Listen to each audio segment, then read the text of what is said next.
master that niche. That niche is on your t-shirt. You eat, sleep, and breathe it, okay?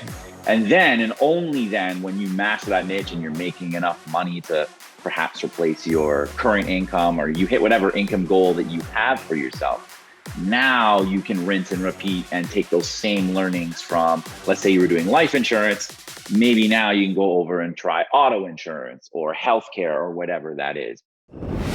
This is The Fighting Entrepreneur, the podcast dedicated to entrepreneurs looking to change the world. Learn how to start, build, and scale a business in today's highly competitive business environment. Here's your host, The Fighting Entrepreneur, Anik Singal. What's up, you crazy fighting entrepreneurs? It's your favorite person in the whole wide world, Anik Singal, back with another fight. We're in the ring today with a brilliant man who creates over $10,500 a day in revenue without ever selling a single thing, just with leads. It's so crazy. Yes, he's a master of the CPA world, and he's here today. We're going to have an awesome time with him. We're going to reveal everything we can. And my question to him is going to be, how can a complete noob, which I am honestly in the CPA world, go from zero to making thousands a day? All right, so get excited about that. Now, before we start that though, are you a member of Lurn? Are you? Come on, LURN.com. We got 500,000 members in there. What are you doing sitting on your butt? This next couple of months, next few months, we've got amazing features launching. It's free. We're turning it into a full-blown engaged community. So LURN.com. Be there or be square. Now, of course, onicpodcast.com to binge listen to our episodes. And do me a favor, if you're on YouTube right now, click the subscribe button, thumbs up icon, like icon, leave a comment. I don't know, grabbing the URL, paste it everywhere. Tell the world about this podcast. Please help me out with that. We've got some amazing content coming on this YouTube channel. So if you're listening on a podcast, make sure you check me out on YouTube. All right. So with all of that said, we're going to get to today's epic episode. Now, I'm going to tell you a little story about the person. All right. So give me 1 second. I just want to make sure that they're here and we'll get started. So our guest, his name is Sean, and Sean and I virtually met. Gosh, has it been 2 years now already? Maybe a year and a half or two. Sean, it's been a while now already, huh? Yeah, got to be closing on 2 years now, I think. Wow. All right, so let me tell everyone the story because first of all, I'm going to get all the stuff out of it. Yes, Sean's brilliant. Yes, he's a marketer. Yet, here's the thing I love about him is for some reason, he wasn't in school the day they taught not to reinvent the wheel. He just was missing that day. So Sean decides, you know what? Every 6 months, I'm going to reinvent the wheel. I'm going to be the one that blazes ahead and finds new ways to generate online income. And man, has he impressed me. So here's the backstory of how we met. We have a mutual friend, someone I've known for 11, 12 years, have a massive amount of respect for. His name is Aiden. And Aiden and I were going to do something together. And I was like, Aiden, I'll do this, but I need a live case study generated. It's kind of half testing. I was like, let's see how much they really believe in the system that they're talking about. And Aiden's like, yeah, no problem. Next thing I know, he introduces me to Sean. He says, hey, Sean will help you out. Sean's the real mastermind behind all of this. I said, all right, Mr. Sean, here's the deal. If we're going to make this happen, I need to go from $0 to $1,000 a day within about 7 days. Fully expecting all kinds of excuses and reasons why that can't happen. And this is exactly what he sent me back on Skype. I wish I could take a picture of it. He said, that's it? No problem. And that was the day. Sean, I don't even know if you know this story. That was the day I was like, that's an interesting human being right there. Like, I want to get to know this person. Maybe I should have said 0 to 10,000 in 7 days. Like, where's his meter? Sure enough, he hit it. Within a matter of days, I'm baffled watching him build a business live in front of me out of thin air using a very unique model. And guess what? A year later, we had a completely different challenge in a completely different way. And Sean shows right up. Oh, that's it. No problem. Obviously, now we've started talking a lot. He's become one of my go-to people when it comes to getting advice for marketing, for business, for generating income. And here he is today. The area that has intrigued me the most about his business, and I think he would even say he's the biggest expert in, is this world called CPA. It's a world where companies, thousands of offers out there, that will pay you just to generate leads, meaning you send traffic to a page that captures an email address, maybe a lead form, maybe a zip code, and they just pay you. It's fascinating. So easy, should be easy to make money with that, right? So I haven't done much of it just because, well, I just haven't. And I'm really intrigued in it. And Sean told me he's making over $10,500 a day with it. So that really got my attention. So here we are, and here I am. I hope you're paying very close attention because Sean's going to dig it deep into the system. Sean, man, thank you so much for being here. I'm pumped. You rock. I'm going to turn it over to you. I am a total noob. I don't know nothing. Help me build a CPA business, and I'll probe and ask questions as we go. Sure. Well, first of all, thanks for that awesome intro, and thanks for having me. And your demands of building a business in 7 days. I know I said I could do it, but a part of me was like, I don't know if I could pull that off. But nonetheless, we did it anyways. So CPA marketing, what I love about it is amongst all the businesses that I do have or are part of or own or whatever, you don't have to sell anything. You don't have to find a product. You don't have to, deal with customer service or returns or any of that stuff that you would with an e-commerce business. And there's nothing wrong with e-commerce businesses. I have lots of them. When it comes to CPA marketing at its simplest form, there's different ways to make money. Certainly there are offers that are like cost per sale where you'll get paid a commission if you make a sale on an offer. There's offers where you get paid for like mobile app installs and things like that. But where I sort of shine is on lead generation offers, right? So there are thousands of companies, as you've alluded to, in a wide variety of niches. Think auto insurance, life insurance, you want to finance a car, you want to get healthcare, you want to get a home. There's companies out there that have no idea how to generate traffic. They don't know how to run ads on Google or Facebook or Microsoft or anything like that. And so they go to these networks and they say, hey, Mr. Network over here, I need some life insurance leads, but my company's not really good at running life insurance traffic. You guys have a network of affiliates out there that know how to get leads in this space. Go get them for me, okay? And so all you have to do, and I say all you have to do, there's more to it, of course, but at its simplest form, if you know how to generate traffic, be it Facebook, Google, native ads, different traffic sources out there, okay?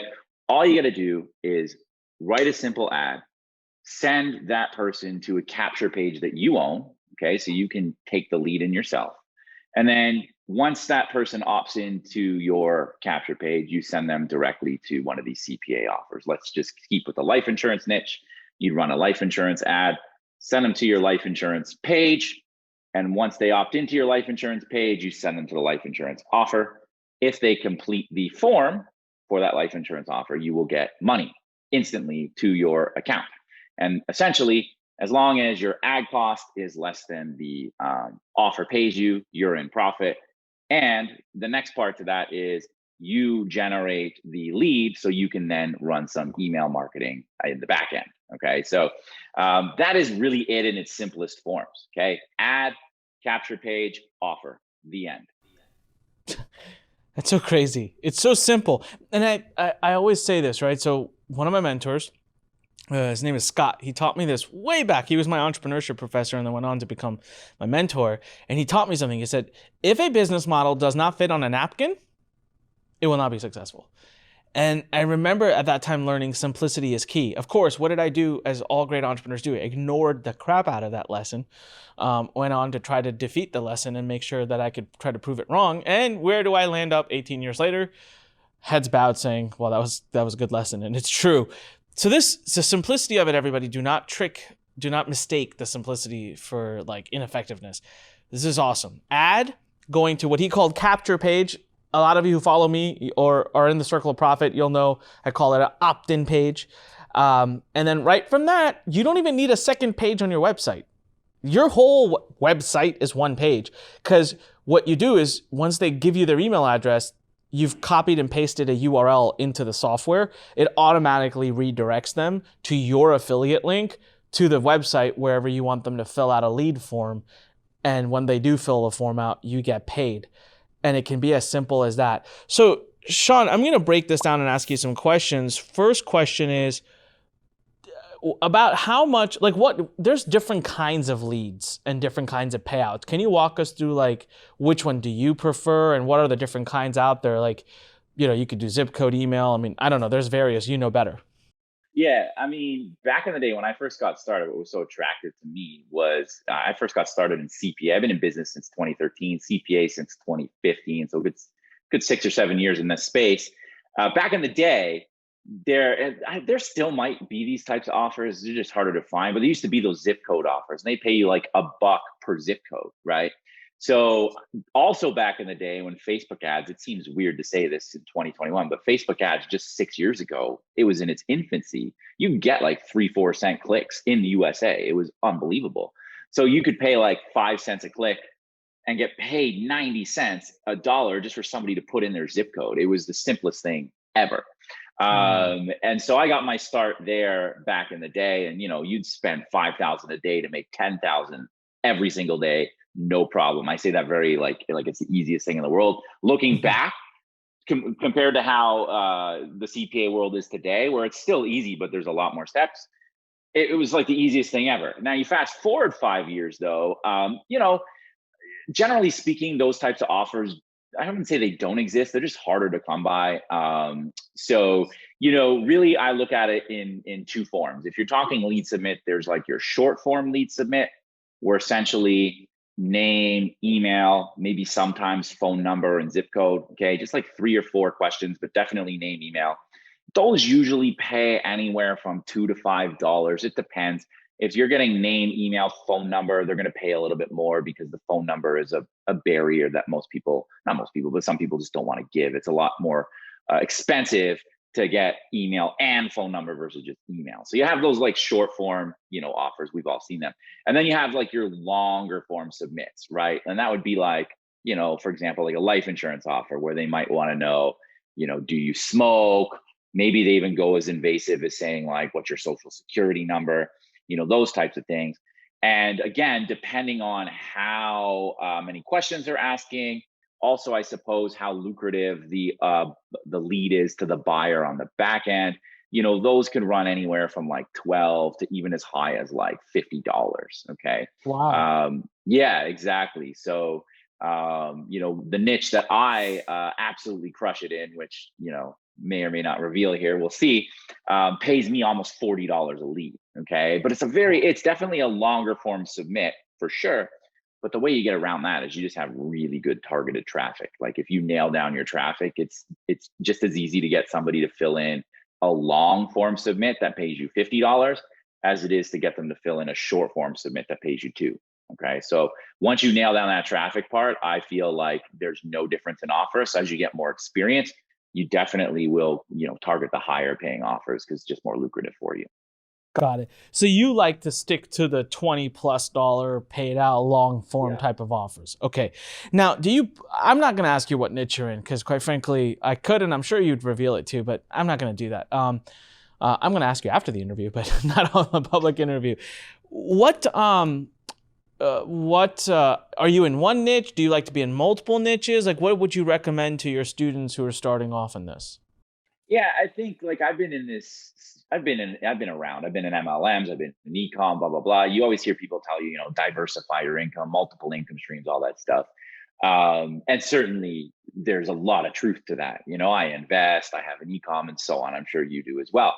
But when you're starting out on a business, I think that is a horrible idea. I think the best thing you can do is you start one thing, get really, really good at it, become an expert, master that niche. That niche is on your t-shirt. You eat, sleep, and breathe it. Okay. And then, and only then, when you master that niche and you're making enough money to perhaps replace your current income or you hit whatever income goal that you have for yourself, now you can rinse and repeat and take those same learnings from, let's say you were doing life insurance. Maybe now you can go over and try auto insurance or healthcare or whatever that is. But right now, we currently operate in 3 different niches. We're moving into a 4th. But when I take a niche, like we usually take about, a month to test it out and say, wow, this is either good or bad. I mean, I don't win them all, obviously. And if that's no good, it's in the trash. If it's good, I might take the next 90 days to try some scaling. And then, it's about a 3 to 4 month process before we can take that to like, really good levels. And then we just keep riding that wave up. And then maybe after like, 4, 5, 6 months, I move on to the next niche. And that's sort of the process we go through when we do this stuff. Love it. Got it. So it sounds like to me, making this work, the offer is a pretty big part of it. CPA networks can be a little bit tough to get into when someone's just starting. They don't really like to deal with a bunch of noobs. I'm just curious, what advice do you give around that? Are there certain networks that you'd be willing to share that you find people could go to that are maybe a bit more understanding or easier to work with? Any thoughts there on how can our students or people that are listening to this find offers like this? Yeah, so really, in my view, there's like two types of networks, right? There's the max bounties of the world, which for many of the viewers may not have heard of them, but they're probably the largest CPA network out there, if not the largest. They're close to and probably the most well-known. They win awards at all the affiliate summits year in, year out, best network, all that stuff. And then you have like those boutique networks, right? Where they might specialize in a niche or two. They might have like 10 employees, and their business model. It's not that they don't like to have, new people off the street. It's just, that's not their business model. Their business model is they want, 20 me's in their network, right? And then, they take their 10, 20% margins off my numbers and they make a lot of money. Okay. And that's sort of how the game goes.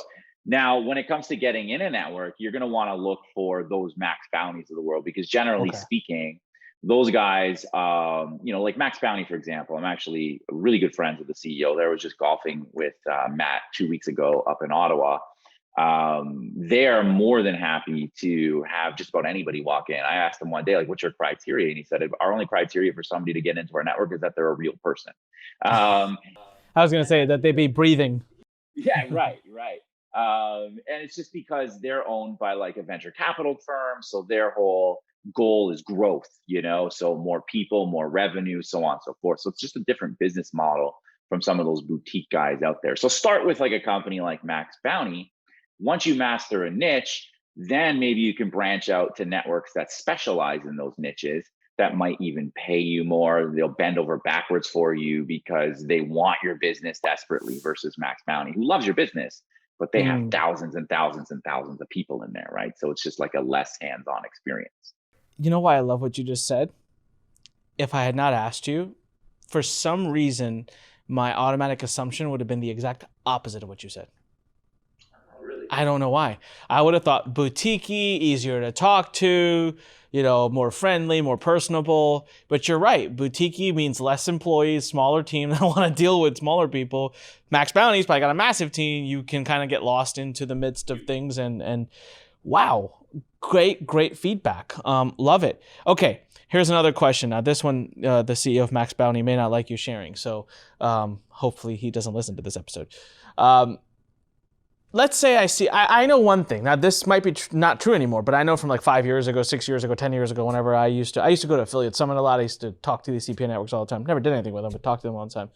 There was always room for negotiation. So they'll say $5 a lead, and you just knew, like, all right, dude, that's, what I mean, like, gonna have. Is that still a culture? Do you negotiate, or is it a little bit more CarMax style now, which is like, it is what it is, like, we don't talk beyond that? Talk to everyone through that. Yeah, there's definitely room for it. So the way that it works, right, is you have, just so people understand, I explain the whole model between you, the lead generator, Max Bounty, and what I call, the back end advertiser, the buyer, right? Like, really, at its core, if there's a life insurance offer, me, Sean Agnew, could go to the life insurance company and be like, hey, I got great Google traffic, just buy from me. Because some people do, well, what do I need to go through Max Bounty for if I can just go find? Well, first of all, Sean Agnew isn't going to go to like Geico and be like, you want to work with me? Because they're going to be like, get the hell out of here. Who the hell is this guy? They're not going to respond to my emails, right? So that's number one. Number two, a lot of these advertisers take like 2 months, 3 months to pay. It's a big headache, right? So Max Bounties of the world, they sort of exist almost like a bank, right? They will put up all this cash because they know they're not getting paid for 90 days. They'll put up their reputation to go seek out all of these types of advertisers that are looking for us. And in return for that, they'll take a margin of some sort, usually around, I don't know Max Bounty's margins, like Matt's ever told me this, but generally speaking, it's around 20 points, sometimes more, sometimes less. It really depends. So you can't just walk up to Max Bounty on day one and say, oh, you see this life insurance offer that's paying $15? Can you just pay me 20? They're going to be like, no, right? But knowing that there's a margin in there, maybe about 20 points, okay, you know that they're probably getting somewhere between $18 to $20 from the advertiser themselves. So perhaps at scale, as you start to grow, you can say, hey, can you give me an extra dollar or two? And they'd be willing to do so because you're sending them a lot of volume. They don't want to lose you, and they're okay with like cutting into their margins a little bit, knowing that, you know, you're driving a lot of traffic and they just want to keep you happy. So if the business case makes sense for them, then sure, they'll definitely pay you more. Super sound advice. I hope everyone here was listening. That sometimes when you tell people that are just starting, like, hey, it's negotiable, they do exactly that. They roll in, they have about 13 visitors a day to their site, they beat their chest, and they see something that's 15, and they're like, I want 20. And it's like, that's not what we meant by it's negotiable. We meant first come, prove yourself, and then you could try to negotiate. Or maybe you're already very big and you're looking to get, like, I'm sure Sean can walk into a new offer and say, hey, this is who I am, this is what I do, I know what I'm doing. I need a bump on that because I need to pay for traffic. So everyone, let's just say, start with what they've got, okay? And then you can ask for more later. Awesome. Let's talk a little bit about numbers and data. So this is, it's a risky point. I might lose some of you that are listening. And if I do, come back and listen again and try to visualize it. But the numbers and data here are going to be super key. And anyone who knows me knows I always say marketing is not creative, it's data driven. Anyone who understands that, you're going to be a millionaire. Anyone who doesn't, you're going to be broke. It's the fact of life. Actually, no, that's not true. If you treat marketing as purely creative, you're playing the lottery. So you might not be broke. You might be, you might hit something that just really resonates. Okay, Sean. So the original funnel, let's say you never emailed your list. I have a good question. I'll ask it this way. Let's say you're building a list, but you never emailed them. So all you've got is add, opt-in, offer right then and there. Would you be profitable? You can be, for sure. It's just the problem with that is on a day-to-day basis, right? If you're running Facebook ads, anybody who's run Facebook ads knows this, right? Creatives, especially nowadays, they die out so fast. And so you're constantly having to come up with new creatives, a new image, a new video, a new this, a new that. One day you might be crushing it, and then the next day, I don't know, Facebook does an update or something, and your ad just tanks. And so all of a sudden, you're spending $1,000 to make 2,000, and now you're spending $1,000 to make 500, and it's just this massive like up and down wave, right? So if you're not mailing at all, you have no protection, right? Search ads are a little bit more stable, like Google, for example. Generally speaking, if you're in life insurance and, let's say one of your keywords is how to, best cheap life insurance in Baltimore or whatever, generally speaking, you're going to get like a steady flow of traffic every single day of people looking for the cheapest life insurance in Baltimore. And they're going to be highly targeted. Your metrics are going to be very consistent across the board. You're not going to have those waves like Facebook. But even still, it's definitely a lot more challenging without email to turn an ad into just straight profit on a day in, day out basis. So email marketing is critical, in my view, in any long-term CPA game. You don't know how many people, no matter how many colleagues I've seen, they come in, they do some sort of Nutra ad, or, back in the day, I'm sure everybody has seen these types of ads, like the Dr. Oz advertorial, or like Oprah or whatever, for some sort of Garcinia Cambogia product, whatever. Those people, they come in, they make like 200 grand or something in a few months. And then like a year later, you talk to that guy, you're like, oh, you still doing CPA? They're like, nah, man, I'm out of CPA. It doesn't work anymore. And it's like, well, it's because you just did this like get rich quick kind of scheme, which can work for a couple months. And then, it's out the window. With email, you're building your own like property that you own, that you can mail day in, day out. It's consistent. I think it's critical. I mean, it's like you're preaching to the choir here. Absolutely, right? It's an asset you own. I mean, you've got kids. You could pass that asset down to the kids. I mean, you could sell the asset, right? Okay, so I'm going to throw a question at you a little bit differently. You don't have, you might not know the answer right out the bat. Give me a rough ballpark. It'll be helpful enough. Let's say in a month, your CPA business made you $100,000 profit. So profit, not revenue. This is your profit. What percentage of that would you say comes profit from the thank you page versus the email list? Yeah, that's a great question. It's probably about 75-25 in terms of email. So I would guess that you're going to have like 75,000 of that is coming off your email, and like 25,000 is coming off your thank you page. And that's what I thought. So everyone, if you're listening, what's happening is most of the thank you page revenue is being eaten up by the ad cost, which is a brilliant thing because it's paying for your email lead. It's basically giving you it's like someone paying you to get email leads, or worst case, you're breaking even to get the email lead. But what I wanted you to hear from him was how important emailing your list is. 3-to-1. Right? It's like almost like 3 times more important to email your list. And so many people out there breaks my heart that will even build a list and then stop emailing. And those of you who are just starting, this is the worst. You'll build your email list up to 1,500 people. And because you've not become a gajillionaire by that point, you feel like it doesn't work anymore and you stop mailing that list.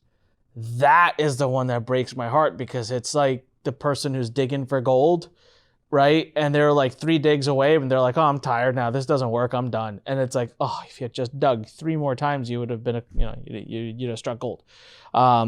So anyways, just a kind of a side rant from my side. Okay. So let's keep talking about these numbers. Rough ballpark in the CPA world. What are you finding cost per click and cost per lead is, so that people know a benchmark to go for? Sure.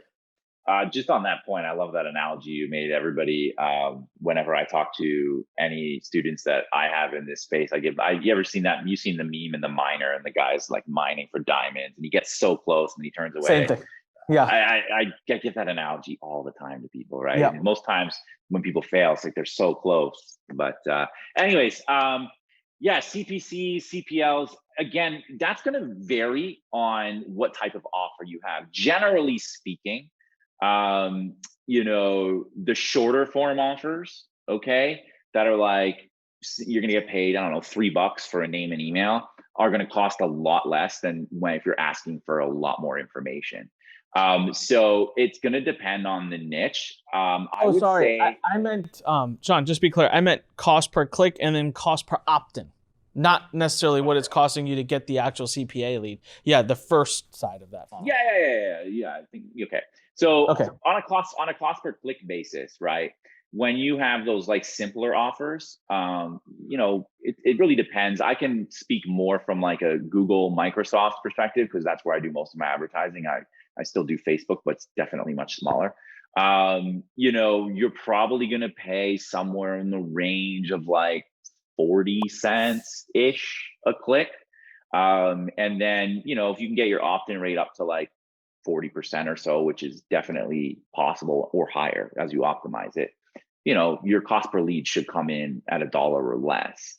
Now, if you're doing a higher ticket sort of cost per lead that's paying you 20, 30, $40, your click cost might be a little bit higher, because generally speaking, those niches are going to be more competitive. They might even have actually, say you're in life insurance, you might actually be running ads against like a, like a big life insurance company. I'm not in America, so I don't know them off the top of my head, but Globe Life or whatever's out there. And so you're competing with legit advertisers, right? It's not just competing with people like me.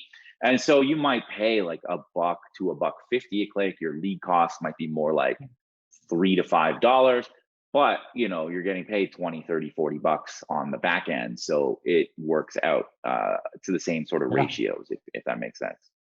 No, it makes a lot of sense. Thank you. It's amazing data. Yeah. Again, those of you who are listening, this is gold. This is like, if you were thinking of going into the CPA business, this is absolute solid gold. Go back, listen again. The data is the key.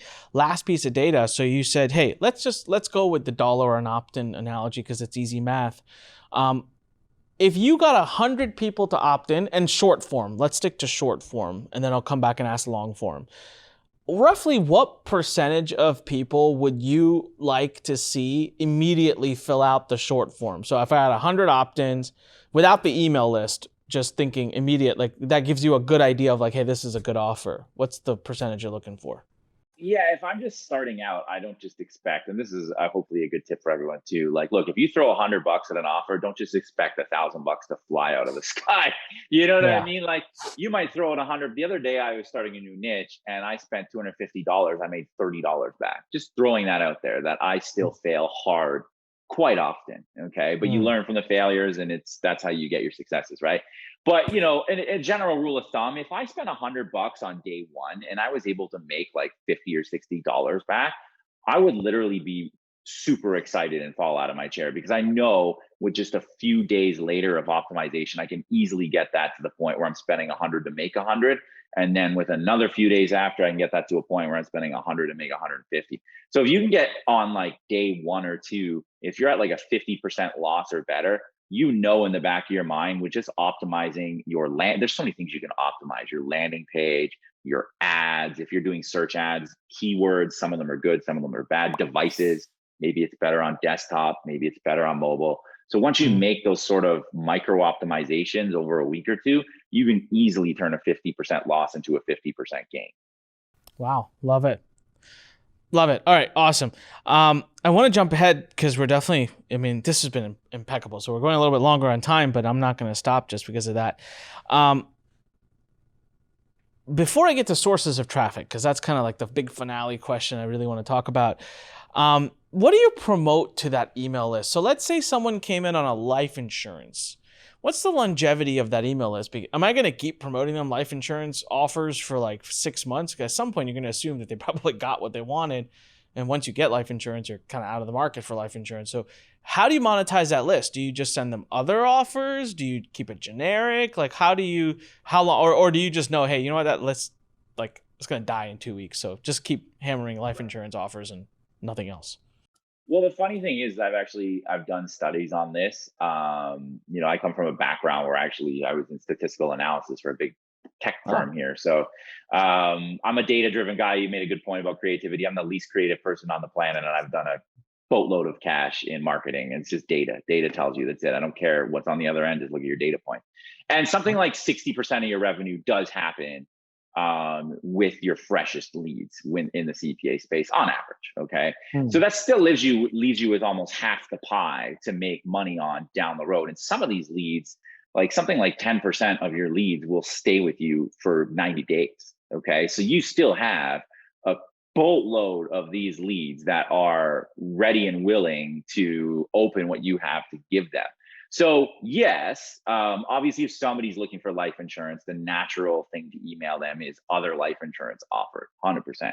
But to your point, you got to mail them other stuff. So how do you determine how to mail other things? Well, obviously, you can use a little bit of common sense. For example, if somebody was looking for life insurance, they might be interested in auto insurance or healthcare insurance or something like that. You test it out and see, maybe you send an auto insurance offer out and it just bombs, but then you send a healthcare insurance offer, you're like, wow, this does really well. Okay. So that's one way that you can do it.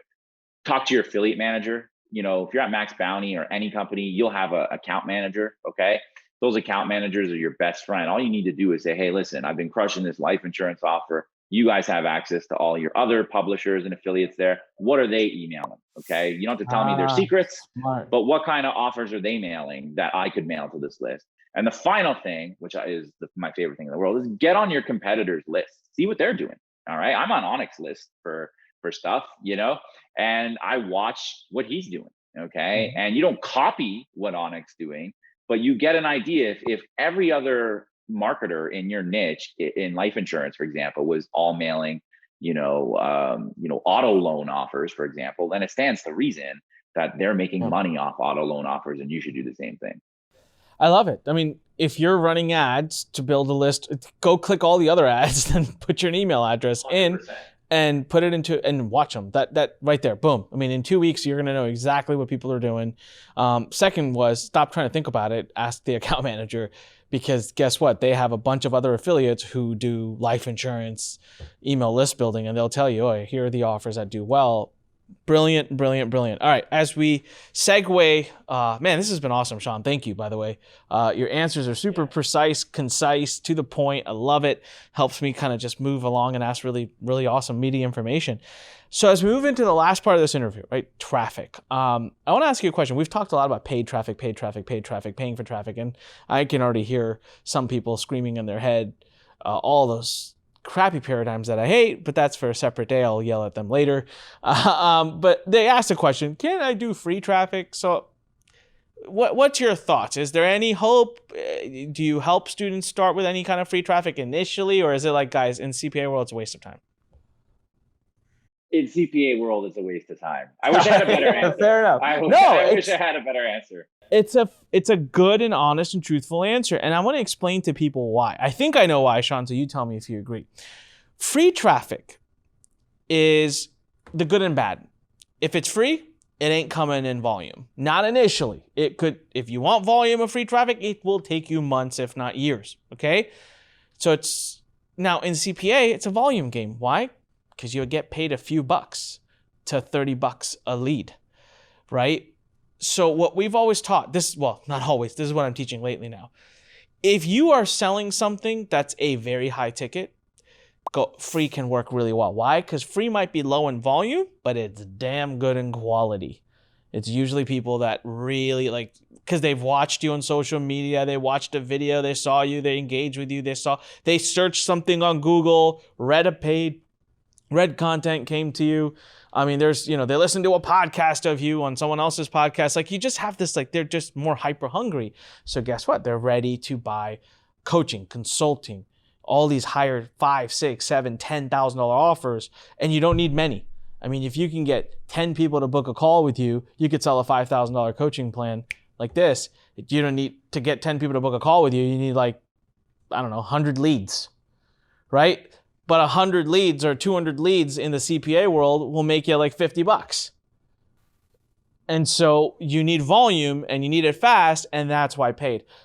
That's my explanation. Sean, do you agree with that? Did I say it right? Yeah, 100%.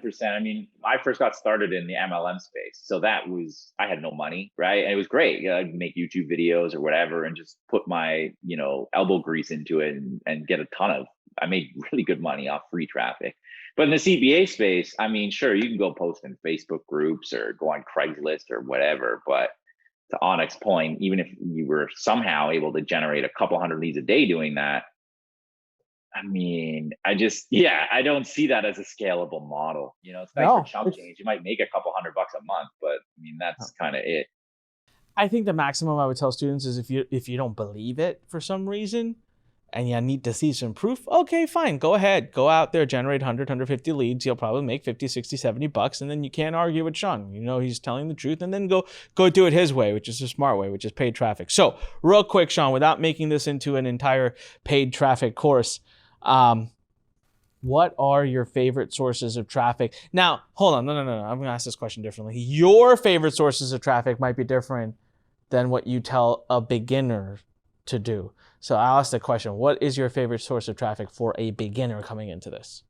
My favorite source of traffic for myself and a beginner is the same, and it stops and ends with search traffic, paid search specifically. I started on Facebook. I spent millions on Facebook, and it's just evolved to the point. It works, obviously. If it didn't work, they wouldn't make the gazillions of dollars they do. It's just, in my view, right? If I'm a beginner coming in off the street, if I'm going to do Facebook traffic, it's a lot that goes into it. You got to know how to come up with creatives, targeting audiences, making lookalikes. There's a lot more complexities that go into a Facebook ad. A search ad is actually, and also with Facebook, you are doing what's called interrupt marketing. People don't go to Facebook looking for a life insurance offer. They're going in to argue politics or debate whether you should wear a COVID mask inside or not, or whatever people do on Facebook, right? And on the other hand, when you search traffic, somebody's going to google.com or bing.com or yahoo.com, and they're literally typing in, how to get the cheapest life insurance. So if your ad pops up in front of those individuals, it's the most hyper-targeted intent marketing traffic you can get. Not only that, to write a search ad, you guys have all seen these. Go to Google when you're off this call and type in anything. You'll see the ad right there. It's a 30-character headline, like best life insurance Baltimore, right? Boom, that's it. You can't say anything more. You only get 30 characters. You really just can't. You can't even be creative with that. And then your description is 80 characters. Get the best life insurance in Baltimore from $49 a month. Click here. It's literally the simplest ad that you could ever. You don't have to be creative. There's only a certain amount you can say in 80 characters, right? So, I think for a beginner, it's the best traffic that you can possibly get. You're going to be more likely to get higher opt-in rates. You're going to be likelier to get better quality leads that come on the network. Because one thing we didn't talk about, you can send 100 life insurance leads and get paid, let's say $15 a lead, and make $1,500. But what if the advertiser calls all these leads and they're all garbage? Like nobody wants life insurance. Then all of a sudden the network comes to you and says, well, you can't run this offer anymore. They didn't like your traffic. I've never had that happen on a search traffic offer ever, because people want what you have to offer. You're not interrupting their day like Facebook or like native ads or, Snapchat, TikTok, whatever the heck. I don't even know if they have ads on Snapchat and TikTok, but search traffic, man. Search is king. I love that stuff. And I switched my business to that in 2018 and I've never looked back. Wow. That's me. I was not expecting that answer. So I love it. So Google, Bing, Yahoo, those are the three? Correct. Okay. Yeah. Any particular order preference for someone who's just starting? Yeah. So Bing and Yahoo kind of amalgamated together to become Microsoft ads. There used to be the Bing ads network and Yahoo was Gemini, and then Bing sort of bought up all of Yahoo and now they're just called Microsoft ads. I like to start there. The traffic's going to be lower, because who the heck goes to Bing.com or Yahoo.com? Nobody. You all go to Google, right? But there's still a large amount of population out there that uses Bing and Yahoo and AOL actually, which is crazy to me. I remember the AOL, like you got mail like that, the CDs, but people still use AOL. It's crazy. But, That's awesome. The traffic's going to be less. It is still going to be a large amount. But if you do make mistakes, for example, they're very lenient. It's like, hey, well, you got to fix this ad here. You screwed up, change this, change that. If you go straight to Google, the traffic is intense. Like literally, you can spend $1,000 in 2 minutes and be like, whoa, what the heck? But they're a lot more professional, stricter of a network. So if you're just starting out, I always recommend, you start with Microsoft, get your feet wet, make sure you learn, because you probably make a couple of mistakes along the way. As you get really good over there, maybe a couple of weeks, move over to Google. The traffic is better. It's super high volume. And like 95% of my traffic nowadays is run off Google. But I would say start on Microsoft. It's just an easier, more forgiving platform for somebody new. Man, love it. This is powerful stuff. I love it. Sean, do you have a place where people can, I know you don't really teach this necessarily face front, but do you post somewhere? Is there a list? Is there a social media? Or do we just have to twist your arm to publish at Lurn here to get some more content out of of you? How can people follow you? You can twist my arm, I'm sure, but you can follow me on Facebook, facebook.com/Sean C. Agnew. And that's also my IG handle as well, Sean C. Agnew. You can follow me on there. And all right, everyone, I recommend you do so. Yeah. You can also go to anikpodcast.com. We'll make sure we put the URL there. But listen, Sean, this has been an epic episode, man. Thank you so much. For those of you who are listening, this is your opportunity. Go out and do. Okay, if you're more interested in this, go research, start YouTubing, start watching more videos about it.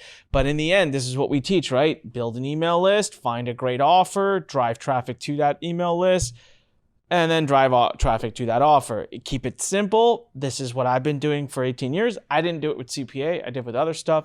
Sean's crushing it with CPA. That's going to definitely be a big part of my attention moving forward in other things as well, especially because I'm going to get into the financial space soon.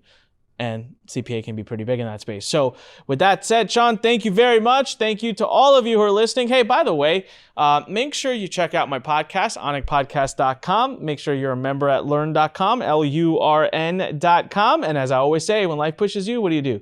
Stand straight, smile, and push it the heck back, everybody. See you later. Bye. Thanks for listening to The Fighting Entrepreneur with your host, Anik Singal.